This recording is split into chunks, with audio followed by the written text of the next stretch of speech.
Hey YouTube, it's AphroditesCrush once again.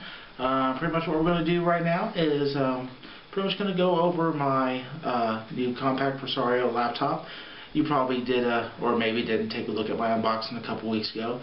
Had a chance to really take a look at the product here, and I'm going to give you my review here real quick.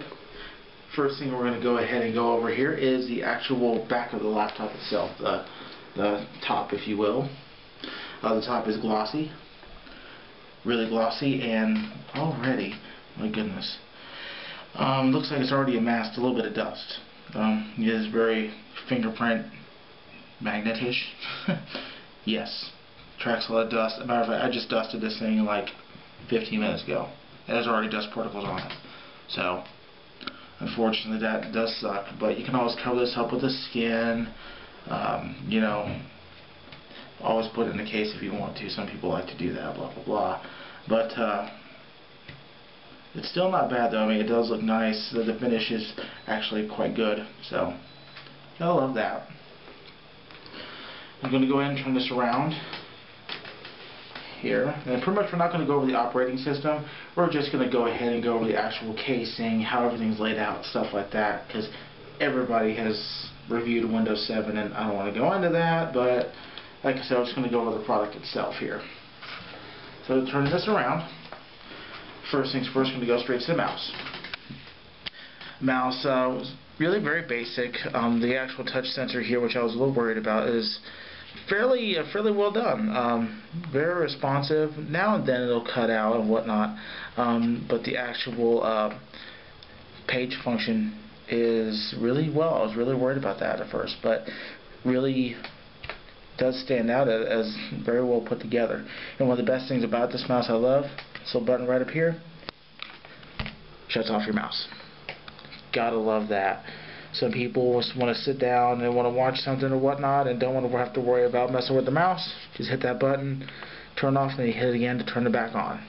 Very simple. I actually was like, oh, that's kind of cool. Kind of freaked me out the first time I accidentally hit that button, because I was like, why isn't my mouse working? But it's actually a nice, cool little feature here.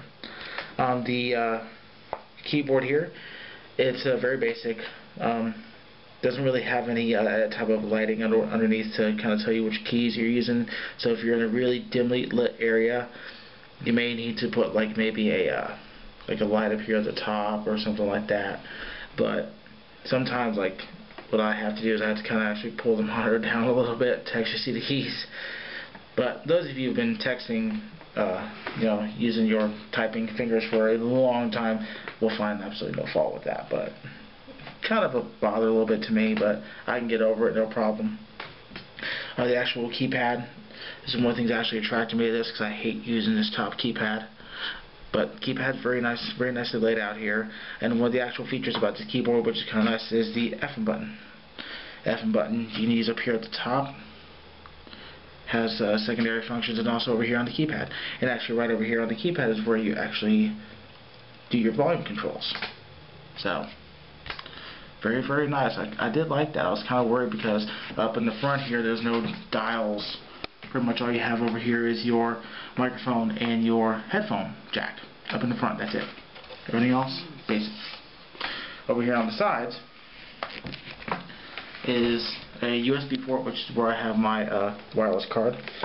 Your RGB port, which is basically if you want to use your television as a monitor, you can do that. And also here is your extra Ethernet port as well. So it's on that side. Over here on this side is, of course, where your CD drive is going to be. Pretty much over here. 2 more USB ports and another little jack here over here, which once again is very basic. You know, for the price that you're paying, at $350 at Best Buy, I wasn't really expecting to have, you know, 57 USB ports, have every single thing under the sun. So the only other thing really, as far as the product wise, is up here at the top. The only actual buttons you'll find here on this portion, because most of this is all speaker, as you can see. You got your power button and you have your wireless button, which you can turn on and off at will. So it actually pops up here on the screen, lower right hand corner, HP wireless assistant, WLAN on, WLAN off. So it's quite nice. Unfortunately, this does not come with a webcam. The microphone poured right here. Very small, but once again, for the price, I wasn't really expecting all that much. So, overall, I would have to give this laptop really a 4 out of 5. Mostly because of its value for the money. It's only $350. You can't really ask for much more because it's $50 more than a netbook, and it's 15.6 inches. So, and your normal netbook is running maybe 10, 11 inches, around that. And this has 2 gigs of RAM and a 250 gig hard drive. Better than a 1 gig 1 gig RAM 160 gig hard drive for a netbook. So $50 more, you're almost doubling your product. I see that as a good investment. It's better than paying $299 and getting a lesser product. So I'd have to give this a 4 out of 5 with that, but also a little bit of the drop functionality, and it doesn't have a webcam, unfortunately. I was maybe expecting a little bit more as far as like the controls for the buttons and whatnot, even though I was surprised with the controls they actually built into the keyboard, like the volume and whatnot.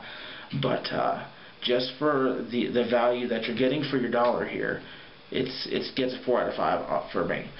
Very nice put together PC. You can tell they actually put a little bit of effort into this as to make people happy for the purchase that they're making. So I do recommend this for anyone who's really tight on their dollar but doesn't want to sacrifice for a netbook.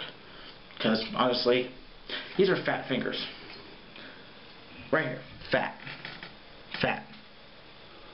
AKA non-netbook friendly. I don't want to carry around a little rinky-dink little iPad looking piece of crap.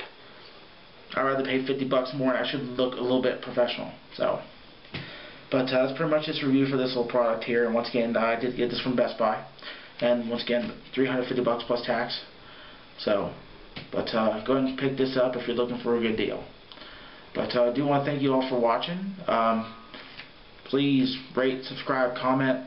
Always need good comments. Any improvements anybody out there feel I need to make. Any questions about the product itself. And I'm on YouTube. I'm also on Twitter. AphroditesCrush on Twitter as well. We're also going to be putting up a blog spot as well. So possibly that in the future. I want to get that sorted out before I do that. But we're going to do as much as we can to kind of spread this out. Get the good word of the AphroditesCrush out there. But once again, I want to thank you guys for watching and everything. And you guys have yourselves a good weekend. Peace.